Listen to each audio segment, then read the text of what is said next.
8:45 p.m. This is the Sri Lanka Broadcasting Corporation. The news edited by Dulmin Samarasinghe and read by Geethanjali Ramanayaka. The headlines. The government identifies programs to reduce fuel use. The Energy Minister says fuel prices affect foreign exchange rate and reserves. The Prime Minister instructs to get the assistance of pediatric doctors when reopening schools. In news from overseas, protests around the world call on G7 to act on Myanmar.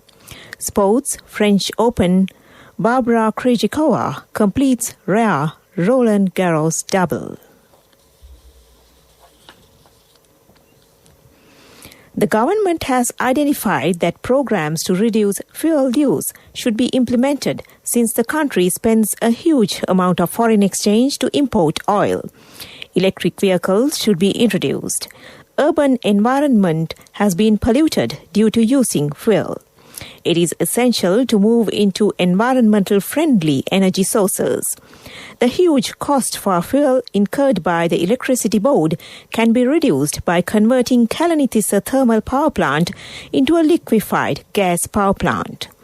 The Electricity Board uses about 30% of fuel to generate electricity.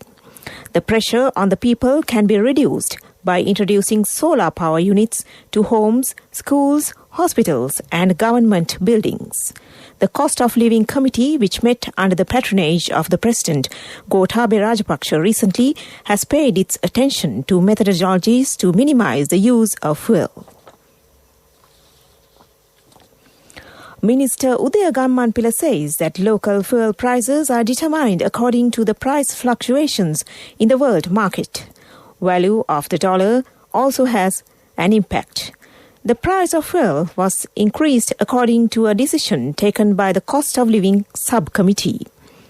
During a press briefing held today, he said the President, Prime Minister and some ministers represented the committee.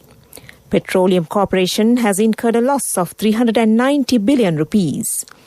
The minister said that he held discussions with the local and foreign banks to minimize the loss.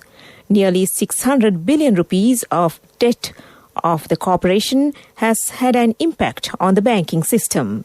He said that the central bank has pointed out that foreign exchange rate and foreign reserves have a negative impact by not revising the fuel prices. He said a decision was taken to increase the fuel price with minimum impact on the cost of living. Prime Minister Mahinda Rajapaksa has instructed to get the assistance of pediatric doctors to identify problems and illnesses of children when reopening schools. The Prime Minister mentioned this while attending a discussion at the Temple Trees in connection with the opening of schools and inoculation of children and teachers. Association of Pediatric Doctors who attended the discussion said that they would give their support to overcome problems when reopening schools. They said their representatives will be appointed to the 99 education zones in the country. Secretary to the Ministry of Education, Professor Kapila Perera, said that priority should be given to grade 11 and 12 students in vaccination. Constructions of technological parks to empower youth have commenced from Galle yesterday. Constructions are expected to be completed in 3 months. 5 such parks will be built in the country. Telecommunication Regulatory Commission supports the program. The technological parks will be built in Kurunegala, Kandy, northern and eastern provinces. This news comes to you from the Sri Lanka Broadcasting Corporation.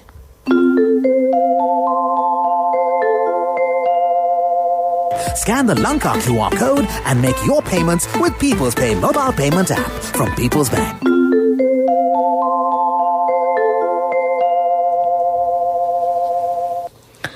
Farmers in the Vavuniya district have requested the authorities to provide them with organic fertilizer at a fair price and protect their lives. They pointed out that considerable number of people in the district has become victims of kidney disease due to the use of chemical fertilizer. There are 505 villages in 102 Grama-Niladhari divisions in the Vavuniya district. Police media spokesman DIG Ajit Rohana says that Valigama has become the hub to distribute drugs in the southern province. More than 219 kilograms of heroin were found from the area today. An individual in Dubai is suspected to be directing the drug racket. 11 suspects have been arrested in connection with the incident. And that ends local news. Nobody looks for hotels like this. So why do you still pay with cash when you have People's Pay mobile app from People's Bank? Scan the Lanka QR code and make your payments with People's Pay mobile payment app from People's Bank.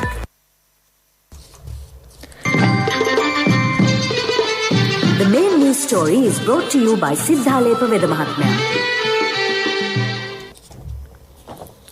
The Ministry of Health says another 1,886 persons have tested positive for the coronavirus today. All new cases are associated with the New Year COVID-19 cluster. This brings the total number of COVID-19 cases confirmed in the country so far to 223,163. At present, 32,480 infected patients are being treated at hospitals and treatment centres across the island. Meanwhile, the number of total recoveries has reached 188,547. That was our main news story. The main news story was brought to you by Siddha Lepa Veda Mahatmya. On to a watchlight. The Consumer Affairs Authority says that they receive more than 1,000 complaints daily. They said the highest number of complaints is related to online transactions. The authority said public can make complaints over the hotline number 1977. That came to you in a watchlight. And moving on to a bulletin of world news. In the headlines, protests around the world call on G7 to act on Myanmar. At least a dozen killed in huge gas explosion in the central Chinese city.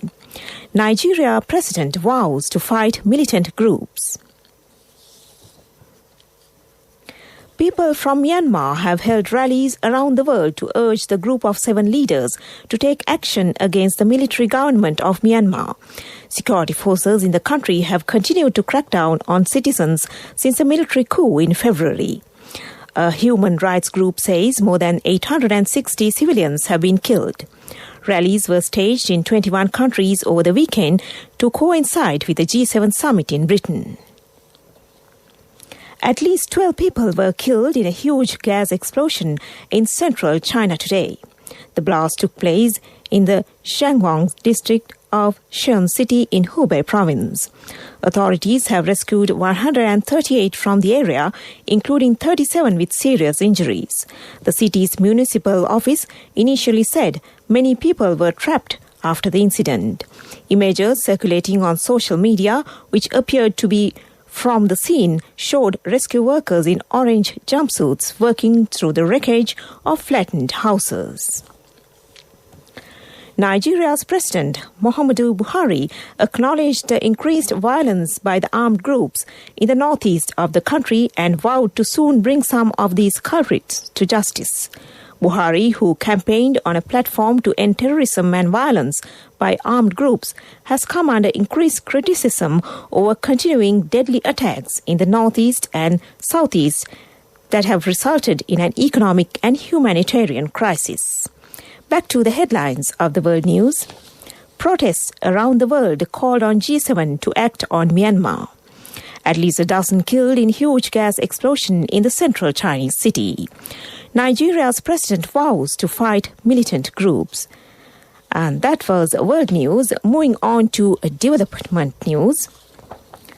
Developing 12 remote roads in the Daranigala Divisional Secretariat area is now taking place as a result of Gama Samaga Pilisandra program. People in the area told the president when he arrived at the place those roads were in a dilapidated condition for many years. Apart from developing the roads, a housing complex too will be built at Maliboda. That was development news, and moving on to sports news. French Open champion Barbara Krejcikova completed a rare feat at Roland Garros by adding the women's doubles title to her singles success. Krejcikova, aged 25, won the singles title yesterday and backed that up with victory alongside fellow Czech Kateřina Siniakova in Paris today. No player had achieved the double since France's Mary Pierce in 2000. The second seed won 6-4, 6-2 against Poland's Iga Swiatek and Bethany Mattek-Sands of the United States. It is their third major title together and Krejcikova's seventh in total.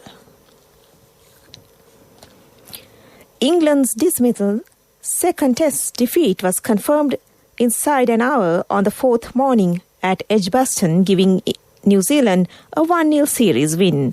The home side lost their last wicket to the first ball of the day, with Ollie Stone edging behind off Terrence Boult.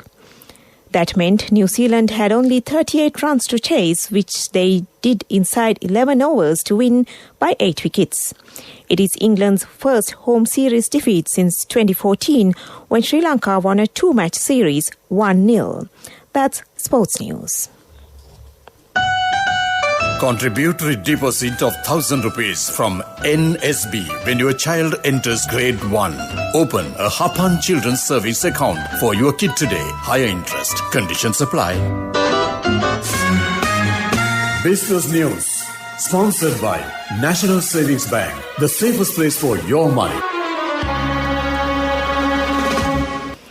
The country's tourism sector is lobbying the government to get the interest component of their loans waived off during the period of a moratorium, as the industry sees no light at the end of the tunnel with the latest round of restrictions imposed. The local resort sector saw some signs of recovery in business through April holidays as people patronized them in increasing numbers, helping the sector to remain afloat, although that was remotely sufficient to cover their costs. That's business news. Business News. Sponsored by National Savings Bank. The safest place for your money. Contributory deposit of ₹1,000 from NSB when your child enters grade 1.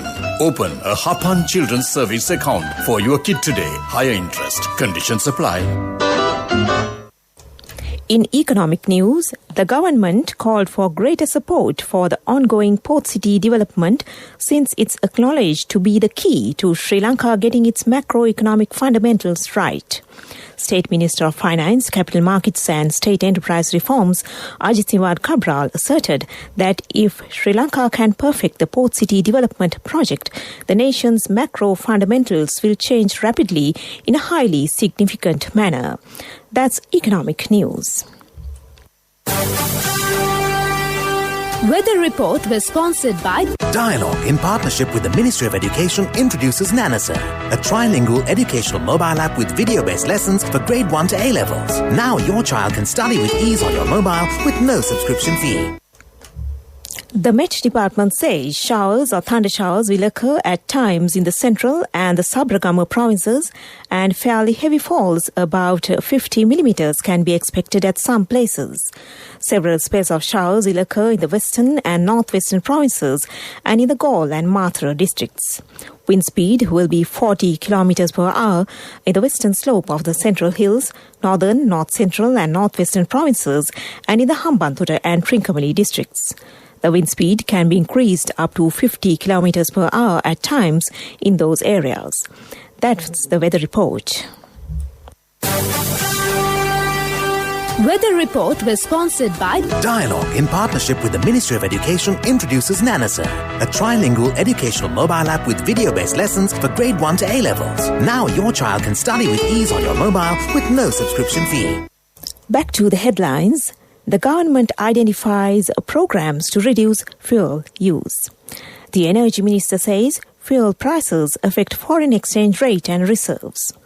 The Prime Minister instructs to get the assistance of pediatric doctors when reopening schools. A news from overseas, protests around the world call on G7 to act on Myanmar. Sports, French Open, Barbara Krejcikova completes rare Roland Garros double.